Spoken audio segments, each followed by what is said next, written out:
Hello guys, வணக்கம். இது நம்ம fashion Tamil health and beauty channel. Last வீடியோவில் எனக்கு சப்போர்ட் பண்ண கமெண்ட் பண்ண எல்லாத்துக்குமே ரொம்ப ரொம்ப நன்றி. நம்ம சேனலில் சஃப்ரான் க்ரீம் ரிவ்யூ பற்றி போட்டிருந்தோம். நீங்கள் இன்னும் பார்க்கலைன்னா அந்த வீடியோ போய் பாருங்கள். அந்த வீடியோ பார்த்துட்டு நிறைய பேர் கமெண்ட் பண்ணியிருந்தீங்க. இன்றைக்கி நம்ம வீடியோவில் ரொம்ப ஃபேமஸான ஒரு கொரியன் சீக்ரெட் க்ரீம் பற்றி தான் பார்க்க போகிறோம். கொரியன் சீக்ரெட்னாலே நிறைய பேருக்கு தெரிஞ்சிருக்கும். அது ரொம்பவே ஃபேமஸான ரைஸ் க்ரீம் தான். நிறைய பேர் நிறைய விதமாக வீடியோ போட்டிருப்பாங்க. ஆனால் அது எல்லாமே நம்ம ட்ரை பண்ணி பார்த்தாலும் நம்மளுக்கு சரியாகவே வராது. அப்போ நம்ம தான் ஏதாச்சும் தப்பு பண்ணியிருக்கோமா, இல்லை நம்மளுக்கு தான் சரியாக வரலையா அப்படின்னு நம்ம யோசிச்சுட்டே இருந்திருப்போம் இல்லையா? அந்த ரைஸ் க்ரீம் எப்படி ப்ரிப்பேர் பண்ணலாம், எப்படி ஸ்கின்ல அப்ளை பண்ணலாம், அதோட பெனிஃபிட்ஸ் என்ன அப்படிங்கிறது இந்த வீடியோவில் நான் சொல்லியிருக்கேன். நீங்கள் ஸ்கிப் பண்ணாமல் பார்த்து தெரிஞ்சுக்கோங்க. சேனலை சப்ஸ்கிரைப் பண்ணலையா? சப்ஸ்கிரைப் பண்ணிடுங்க. கூடவே பெல் ஐக்கானை கிளிக் பண்ணிடுங்க. அப்போ தான் நம்ம அப்லோட் பண்ணுற எல்லா வீடியோவுமே நீங்கள் பார்க்க முடியும்.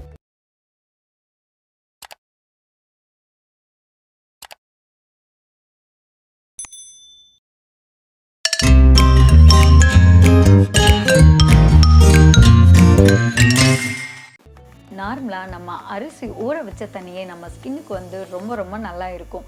நம்ம ஹேர் வளருக்கும் அந்த அரிசி தண்ணி ரொம்ப யூஸ்ஃபுல்லாக இருக்கும். இப்போ அந்த ரைஸ் க்ரீம் எவ்வளோ ஒர்க் ஆகும் அப்படின்னு யோசிச்சு பாருங்கள்.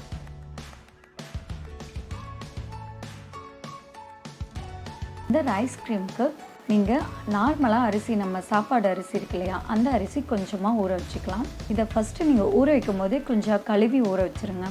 இந்த அரிசியை ஒரு 2 மணிலிருந்து ஒரு 3 மணி நேரம் ஊற விட்டுருங்க. நல்லா ஊறட்டும். அதுக்கப்புறம் நம்ம மிக்சியில் போட்டு இந்த மாதிரி நல்லா அரைச்சிக்கலாம். அரைச்சிட்டிங்கன்னா உங்களுக்கு பருபருன்னு ஒரு மாதிரி வரும். இன்னும் கொஞ்சம் பால் இருக்கு இல்லையா, நீங்கள் பால் விட்டு அரைச்சிங்கன்னா நல்லாயிருக்கும். இல்லை தண்ணி வேணும்னாலும் நீங்கள் தண்ணி விட்டுக்கலாம். ஆனால் சில பேருக்கு பால் வந்து சேராது. அப்படி இருக்கவங்க மட்டும் தண்ணி ஆட் பண்ணிக்கோங்க. பால் ஏன் ஆட் பண்ணுறோன்னா, அது ரொம்ப ஸ்கின்னை வந்து சாஃப்ட் பண்ணும். ப்ளஸ் அரிசி கூட பால் சேரும்போது உங்கள் ஸ்கின்னில் இருக்க அழுக்கெல்லாம் சீக்கிரமே எடுத்துரும். நீங்கள் பால் ஆட் பண்ணிங்கன்னா ரொம்ப நல்லாயிருக்கும். பால் ஆட் பண்ணி நல்லா அரைச்சிருங்க.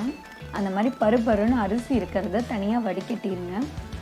இந்த பருப்பருன்னு இருக்கு இல்லையா, இந்த அரிசியை நீங்கள் ஸ்க்ரப்பராக யூஸ் பண்ணிக்கலாம்.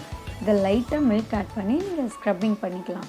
இப்போ அரைச்சி வச்சுருக்க இல்லையா, இதை வந்து நல்லா வேக வைக்கலாம். ஃபஸ்ட்டு நீங்கள் ஸ்டார்டிங்கே கொஞ்சம் தண்ணி ஆட் பண்ணிடுங்க. நான் வந்து தண்ணி ஆட் பண்ணாதனால கொஞ்சம் கெட்டியாயிருச்சு. ஸோ வந்து நான் அதுக்கப்புறம் பால் தண்ணி கொஞ்சம் ஆட் பண்ணிக்கிறேன். பால் வந்து நீங்கள் ஒரு 1/4 டம்ளர் அந்த மாதிரி கொஞ்சம் ஊற்றிக்கலாம். லைட்டாக தண்ணியும் ஆட் பண்ணிக்கோங்க. ஏன்னா தண்ணி அதிகமாக இருந்தால் தான் இது நல்லா கொஞ்சம் வேக முடியும். நான் தண்ணி ஸ்டார்டிங்கே ஆட் பண்ணாதனால கொஞ்சம் கெட்டியாயிருச்சு. பாருங்கள், இந்த மாதிரி கெட்டியாக இருக்குது. நீங்கள் வந்து தண்ணி கொஞ்சம் சேர்த்தியே விட்டுக்கோங்க. இது நல்லா வெந்து வரும். கொஞ்சம் நேரம் அப்படியே கிளறி விட்டுட்டே இருந்தீங்க அப்படின்னா நல்லா வெந்துடும். கஞ்சி மாதிரி நல்லா கெட்டியாக வரும். அந்த டைமில் வந்து நீங்கள் ஆஃப் பண்ணிக்கலாம். இப்போ நான் வந்து தண்ணி ஊற்றாதனால கொஞ்சம் கெட்டியாயிருச்சு அப்படிங்கிறனால நான் இன்னொரு தடவை மிக்சியில் அரைக்க போகிறேன். உங்களுக்கு இந்த மாதிரி கொஞ்சம் கெட்டியாக இருந்துச்சுன்னா நீங்களும் மிக்சியில் போட்டு அரைச்சிக்கலாம். இப்போ மிக்சியில் நீங்கள் அரைக்கும் போது இதில் நான் அலோவேரா ஜெல் ஆட் பண்ணுறேன். உங்கள்கிட்ட கத்தாழை இருந்துச்சுன்னா நீங்கள் கத்தாழையே ஆட் பண்ணிக்கலாம். நான் அலோவேரா ஜெல் ஆட் பண்ணிட்டேன். அடுத்து விட்டமின் இ கேப்சூல் ஒன்று. உங்களுக்கு ரொம்ப ட்ரை ஸ்கின்னாக இருந்துச்சுன்னா நீங்கள் 2 விட்டமின் இ கேப்சூல் ஆட் பண்ணிக்கலாம். அடுத்து ஆலிவ் ஆயில் ஒன்று ஆட் பண்ணிக்கலாம். ஆலிவ் ஆயில் 1 ஸ்பூன் ஆட் பண்ணிக்கலாம்.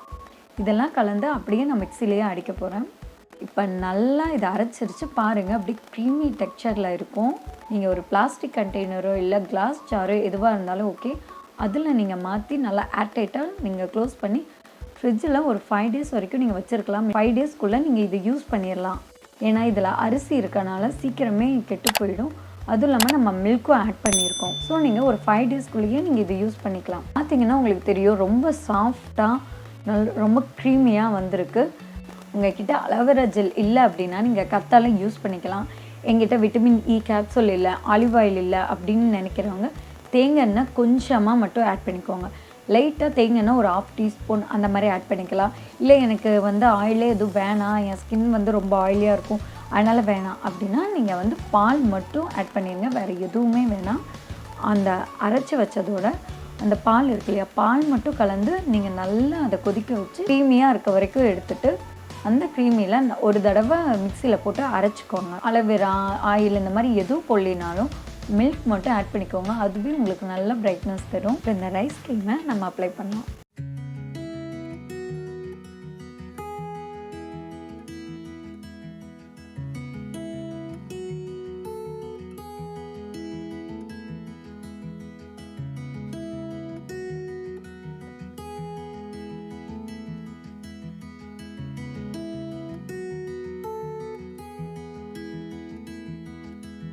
இதை அப்படியே மேல் நோக்கி அப்ளை பண்ணிவிட்டு நீங்கள் லைட்டாக ஒரு மசாஜ் கொடுங்க. ஒரு 2 மினிட்ஸ் ஆச்சு லைட்டாக இப்படி மசாஜ் பண்ணுங்கள், நல்லாயிருக்கும்.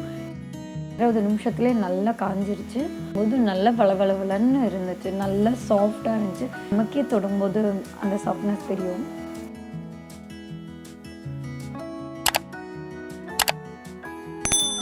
இப்போ நான் என் ஃபேஸ்க்கு எந்த மேக்கப்புமே போட கிடையாது. ஆனால் ஃபேஸ் வந்து நல்லா சாஃப்டாக இருக்குது. உங்களுக்கே அந்த பிரைட்னஸ் தெரியும்.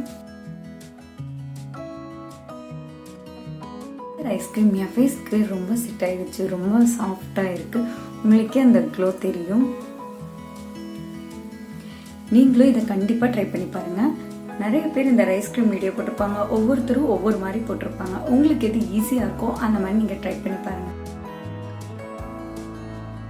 நான் வந்து நைட்டு ஒரு டைம் அப்ளை பண்ணும்போது அந்த அரைச்சி வச்செல்லாம் நம்ம தனியாக எடுத்து வச்சுருப்போம் இல்லையா, பருப்பருன்னு இருந்த அந்த அரிசியை வந்து கொஞ்சம் அதில் மில்க் ஆட் பண்ணி நான் ஸ்க்ரப் மாதிரி பண்ணிக்கிட்டேன். உங்களுக்கு ஏதாச்சும் பிம்பிள் இருந்தால், இல்லை உங்களுக்கு ஃபேஸில் வந்து ஏதாச்சும் அலர்ஜி இருந்தாலும் நீங்கள் ஸ்க்ரப்பிங் வந்து பண்ணாதீங்க. நான் நார்மலாக ஸ்க்ரப் பண்ணுவேன் அப்படின்னு நினைக்கிறவங்க. அப்புறம் ஒயிட் ஹெட்டு, இப்போ மூக்கில் ஒரு சிலருக்கு பார்த்திங்கன்னா கருப்பு கருப்பாக அந்த மாதிரி இருக்கும், அவங்களுக்கு அப்புறம் ஒயிட் ஹெட்ஸ் அந்த ப்ராப்ளம் இருக்கவங்க மட்டும் இதை ஸ்க்ரப் பண்ணிக்கலாம். ஸ்க்ரப் பண்ணிவிட்டு ஃபேஸ் வந்து ரொம்ப சாஃப்டாக இருந்துச்சு. உங்கள் ஃபேஸ் வந்து சாஃப்ட் ஆகுறது நல்லா தெரியும்.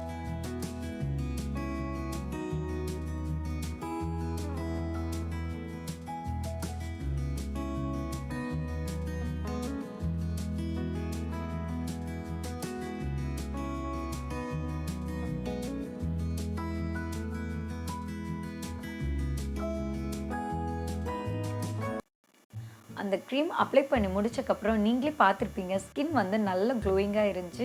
எனக்கு நைட்டும் சரி மார்னிங்கும் சரி ஸ்கின் வந்து நல்லா சாஃப்டாக இருந்துச்சு.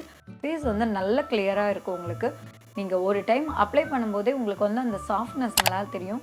நீங்கள் ரெகுலராக போட தான் உங்களுக்கு ஃபேஸ் வந்து பிரைட் ஆகிறது தெரியும். இது வந்து நீங்கள் 5 டேஸ் வரைக்கும் ஸ்டோர் பண்ணி வச்சுக்கலாம். 5 டேஸில் நீங்கள் மேக்ஸிமம் மினிமம் நீங்கள் ஒரு 3 டேஸ்லேயே உங்களுக்கு இது வந்து தீந்துடும். ஏன்னா ஒரு நாளைக்கு வந்து நீங்கள் 2 டைம் யூஸ் பண்ணி பார்க்கலாம். இதை மார்னிங் அண்ட் நைட்டு கண்டிப்பாக இதை யூஸ் பண்ணி பாருங்கள். இன்னொன்று, இந்த க்ரீம் போட்டால் நம்ம கொரியன் அவங்க இருக்க அளவுக்கெல்லாம் கலராக மாட்டோம். ஏன்னா அவங்க ஜீன் இது வேறு, அவங்களோட கண்ட்ரியே வேறு, அவங்களோட ஃபுட்டு வேறு, அவங்களோட கிளைமேட் வேறு, அந்த மாதிரி எல்லா விஷயங்களுமே வேறு. அப்படி இருக்கும்போது அவங்க ஸ்கின்னும் வேறு, நம்ம ஸ்கின்னும் வேறு தான். ஸோ ஸ்கின் கலரும் சேஞ்ச் ஆகும் தானே. நம்ம இங்கே இந்தியாவில் இருக்கோம், நம்ம அதுவும் தமிழ்நாட்டில் இருக்கோம். நான் இங்கே இருக்க கிளைமேட்டுக்கு ஏற்ற மாதிரி தான் நம்ம ஸ்கின் இருக்கும். இப்பயும் நான் வந்து இது ரொம்ப வெள்ளையாகும் அப்படின்லாம் சொல்ல கிடையாது. நேச்சுரலாக உங்கள் ஸ்கின்னை வந்து ரிப்பேர் பண்ணக்கூடியது. நீங்கள் யூஸ் பண்ணும்போது உங்களுக்கே அந்த எஃபெக்ட் வந்து நல்லா தெரியும். நான் 5 டேஸ் யூஸ் பண்ண போகிறேன். என் கூட சேர்ந்து நீங்களும் இதை யூஸ் பண்ணி பாருங்கள். யூஸ் பண்ணிவிட்டு உங்களோட கமெண்ட்டை எனக்கு ஷேர் பண்ணுங்கள். நீங்கள் யூஸ் பண்ணிவிட்டு சொல்கிற கமெண்ட்டு தான் நிறைய பேர் அதை பார்த்து யூஸ் பண்ணுவாங்க. ப்ளீஸ் உங்களோட கமெண்ட்டை ஷேர் பண்ணிவிடுங்க. என்னடா அலோவேராவும் இவ அப்படி தான் சொன்னான், ஆனால் இன்னும் வீடியோவே போடல, அதுக்குள்ளே இப்போ இதையும் இப்படி சொல்கிறா அப்படின்னு யோசிக்காதீங்க. அலோவேரா வந்து நான் ட்ரை பண்ணிவிட்டு ஒரு 2 நாள் ட்ரை பண்ணேன். ரொம்ப ஃபேஸ் வந்து நல்லா இருந்துச்சுன்னு வீடியோ போட்டிருந்தேன். அதுக்கப்புறம் என்னால் கண்டினியூவாக யூஸ் பண்ண முடியல. ஏன்னா வீட்டில் வந்து கொஞ்சம் ஒர்க் இருந்துச்சு, ப்ளஸ் அது போக எனக்கு கொஞ்சம் உடம்பு சரியில்லாதனால என்னால் யூஸ் பண்ண முடியாமல் போயிருச்சு. இப்போ வந்து நான் யூஸ் பண்ணிகிட்டு இருக்கேன். ஒரு 4 டேஸ் இன்னும் அந்த வீடியோவும் உங்களுக்கு அப்லோட் பண்ணிடுவேன். இதுவும் நான் யூஸ் பண்ணிவிட்டு அப்லோட் பண்ணுறேன். நீங்களும் என் கூட சேர்ந்து யூஸ் பண்ணி பாருங்கள். நம்ம சேனலில் போடுற வீடியோஸ் எல்லாம் நீங்கள் பார்க்குறீங்களா? உங்களுக்கு இந்த வீடியோஸ் எல்லாம் பிடிச்சிருக்கா? அப்போ கண்டிப்பாக சப்ஸ்கிரைப் பண்ணிடுங்க. கூடவே பக்கத்துலேயே இருக்க பெல் ஐக்கானை கிளிக் பண்ணிடுங்க. அப்போ தான் நம்ம சேனலோட எல்லா அப்டேட்ஸுமே நீங்கள் பார்க்க முடியும்.